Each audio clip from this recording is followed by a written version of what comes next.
शं वरुणः शन्नो भवत्पर्यमा शन्न इन्द्रो बृहस्पतिः शन्नो विष्णुरुक्रमः ॐ शान्ति शान्ति शान्तिः।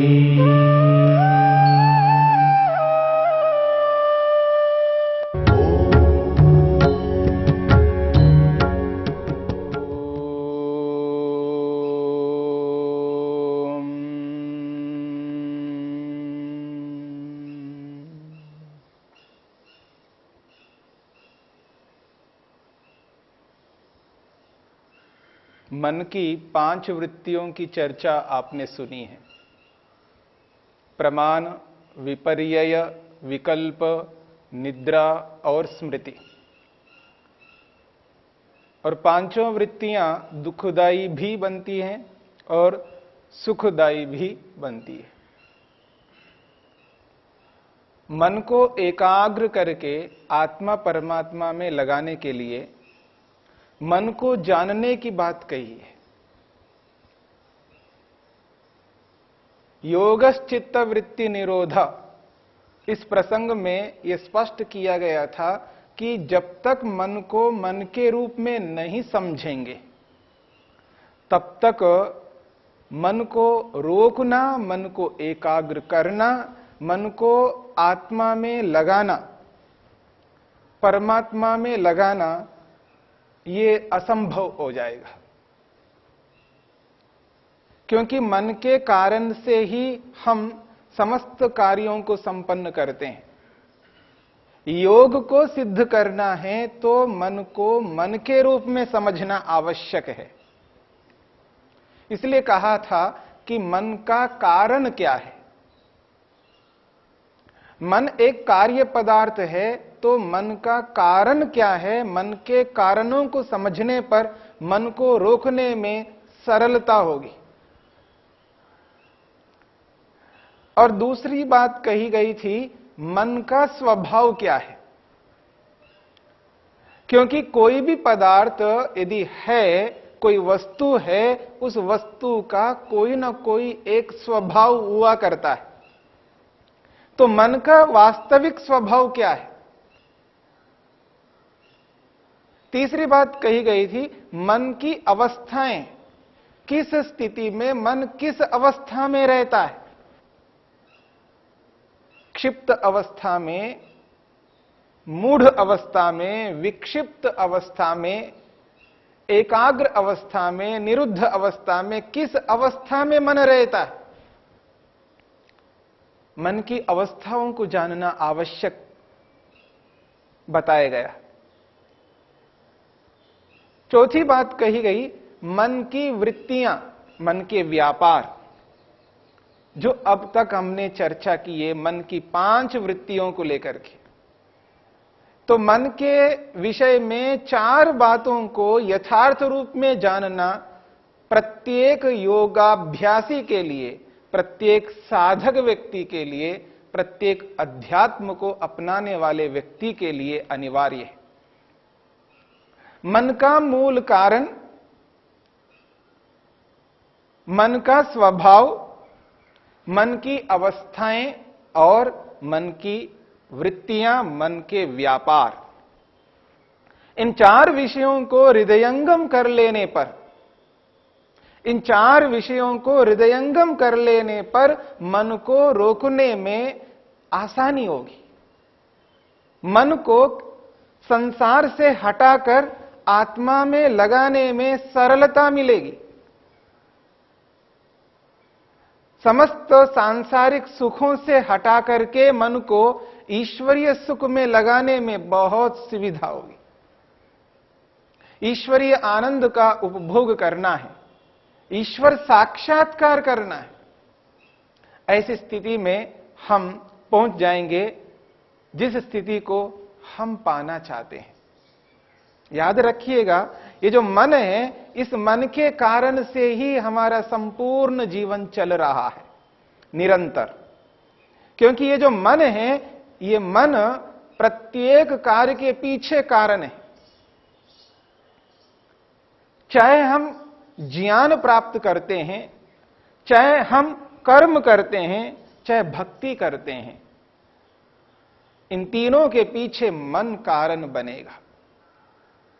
इसलिए मन के कारण को, मन का जो मूल कारण है उसको मन में रखते हुए, मन के स्वभाव को मन में रखते हुए, मन की अवस्थाओं को मन में स्थान देते हुए, एहसास करते हुए और मन की वृत्तियों को अनुभव करते हुए जब व्यक्ति साधना में साधना करने के लिए चल पड़ता है, तब व्यक्ति को सरलता से मन को रोकने में सामर्थ्य उत्पन्न होता है। एक वो तप कर सकता है, वो विद्या पा सकता है, क्योंकि मन को जान करके चल रहा है व्यक्ति। जब कोई व्यक्ति किसी बात को करना चाहता है तो उस संबंध में यदि जानता है, जानकारी प्राप्त करता है, तो आप देख लीजिएगा उस कार्य को उचित रूप में कर पाएगा। जिसके बारे में जानता ही नहीं है, जानकारी नहीं है, उस कार्य को कर तो लेता है, लेकिन वैसा नहीं करता है जैसा उसकी जानकारी जिसमें होती है।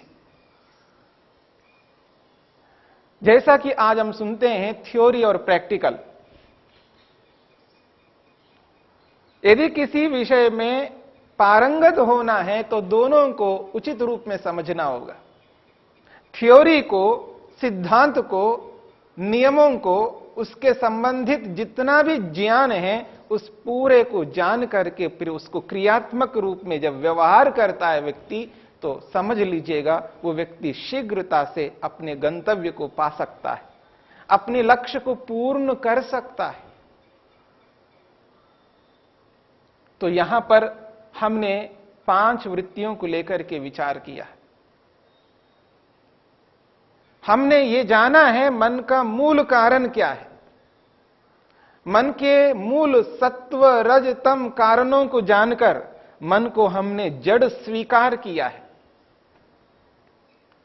मन का जो वास्तविक स्वरूप है उसको जान करके उसके स्वभाव को पहचाना है।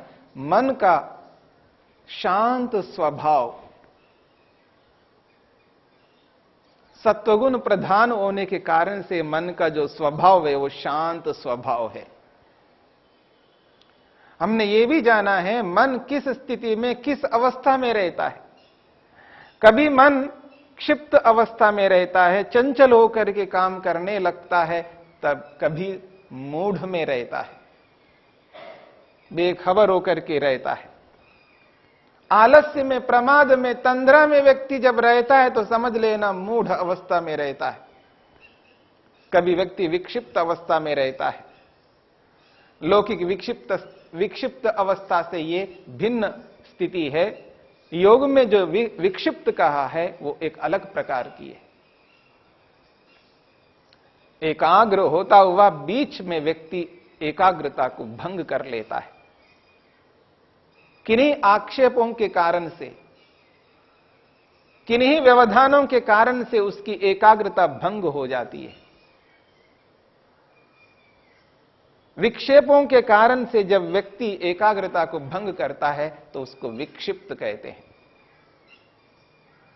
अमूमन व्यक्ति अपने कार्यों को एकाग्र होकर के करता हुआ होता है, परंतु बीच में कोई व्यवधान उपस्थित होने पर अथवा स्वयं व्यवधान करके व्यक्ति एकाग्रता से हट जाता है और कुछ विचार करने लगता है और बीच बीच में ऐसा करने लगता है। इस स्थिति को विक्षिप्त कहा है।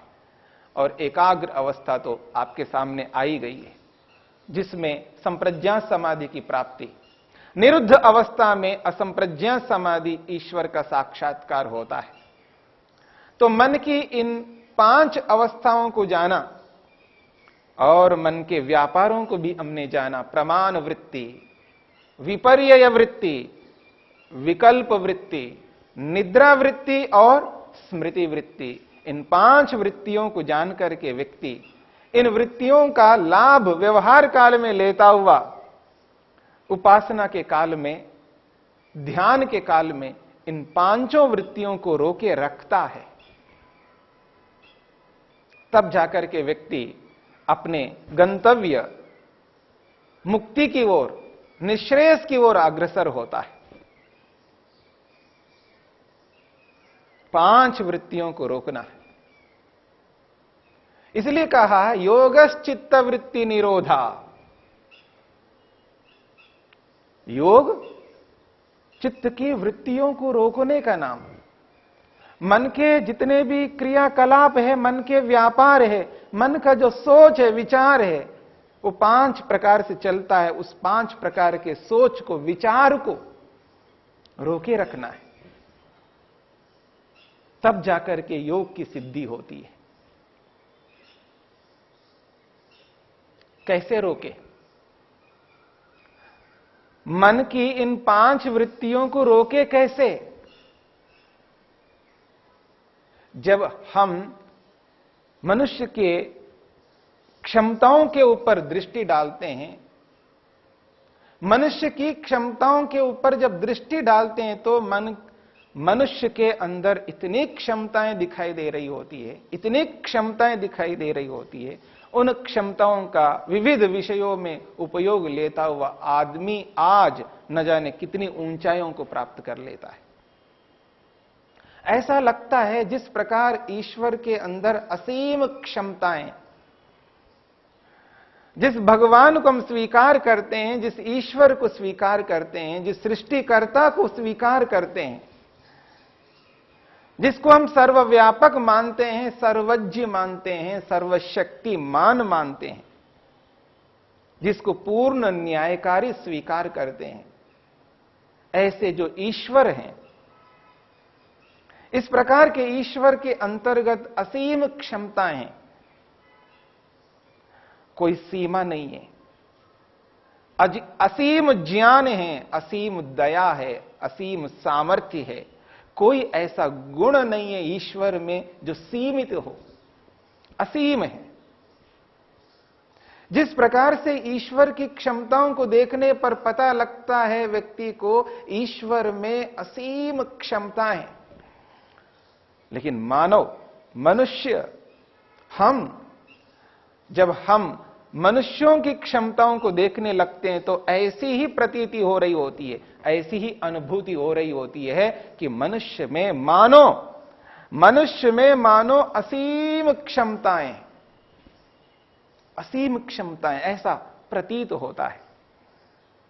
यद्यपि मनुष्य यानी आत्मा जिस शरीर में रह रहा है, वो आत्मा, जीव अल्पज्ञ हैं, अनुस्वरूप है, अल्पज्ञ हैं, अल्प सामर्थ्यवान हैं, एकदेशी है। यद्यपि आत्मा अल्पज्ञ है, लेकिन अल्पज्ञ होता हुआ भी ऐसे ऐसे कारनामे कर रहा है। आज उनके कार्यों को देखने से ऐसा लगता है मानो इसकी क्षमता असीम है, मानो इसकी क्षमता असीम है।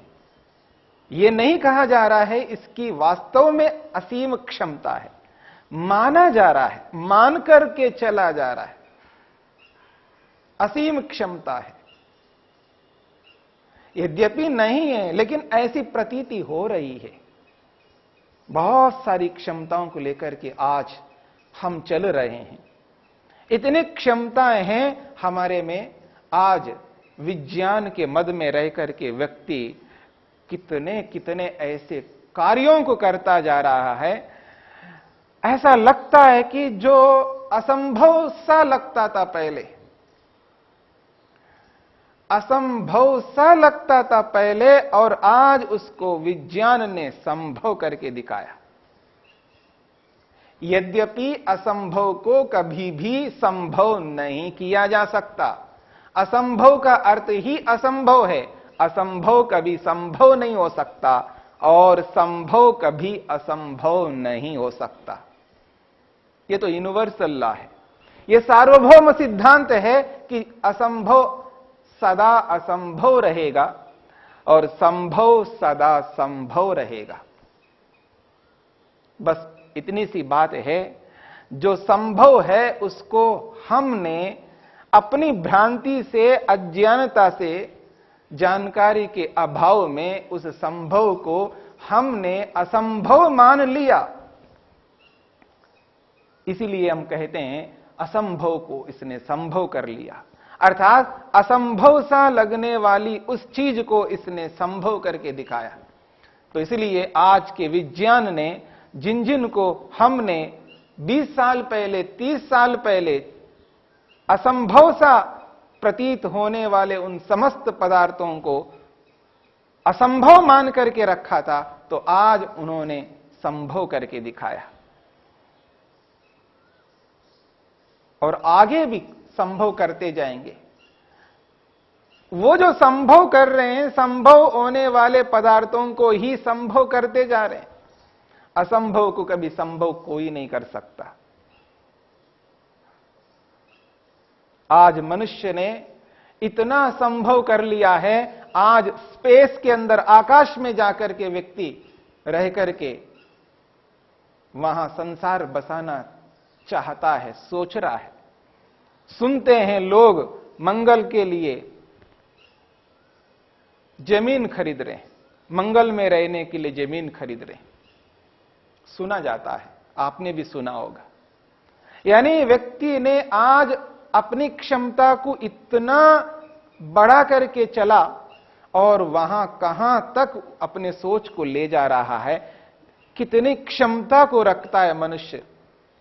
उसकी क्षमताओं को देखने से पता लगता है कि आदमी में बहुत सारी क्षमताएं हैं, परंतु उन क्षमताओं को हमने भौतिक जगत के लिए प्रयोग में लाने का प्रयास किया और कर रहे हैं, आगे भी शायद करते जाएंगे। यह आवश्यक है, इसका मैं निषेध नहीं करना चाहता हूं। जिस संसार में रह रहे हैं उस संसार में रहने के लिए हमें सांसारिक पदार्थों की आवश्यकता है और जिनके बिना हम जी नहीं सकते, उन सभी पदार्थों की आवश्यकता है। परंतु उस आवश्यकता को इतना बढ़ा ले और वो आवश्यकता के स्थान पर भोग का साधन बन जाए और जो मुख्य कर्तव्य है, मुख्य उद्देश्य है, मुख्य प्रयोजन है, उससे हम भटक जाए, ऐसा कभी नहीं होना चाहिए। इसलिए मैं कहना चाहूंगा, अपनी क्षमता को पहचानना है और अपनी क्षमता को पहचान करके उस क्षमता का सदुपयोग करना है। जब व्यक्ति अपनी क्षमता का सदुपयोग करता है तो वो अपने गंतव्य स्थान तक पहुंचता है। जिस योग को हम सिद्ध करना चाहते हैं, उस योग को सिद्ध करने के लिए अपनी क्षमताओं को एहसास करना है, अपनी क्षमता को पकड़ना है, समझना है। हां, मुझ में यह क्षमता है, मैं योग को सिद्ध कर सकता हूं।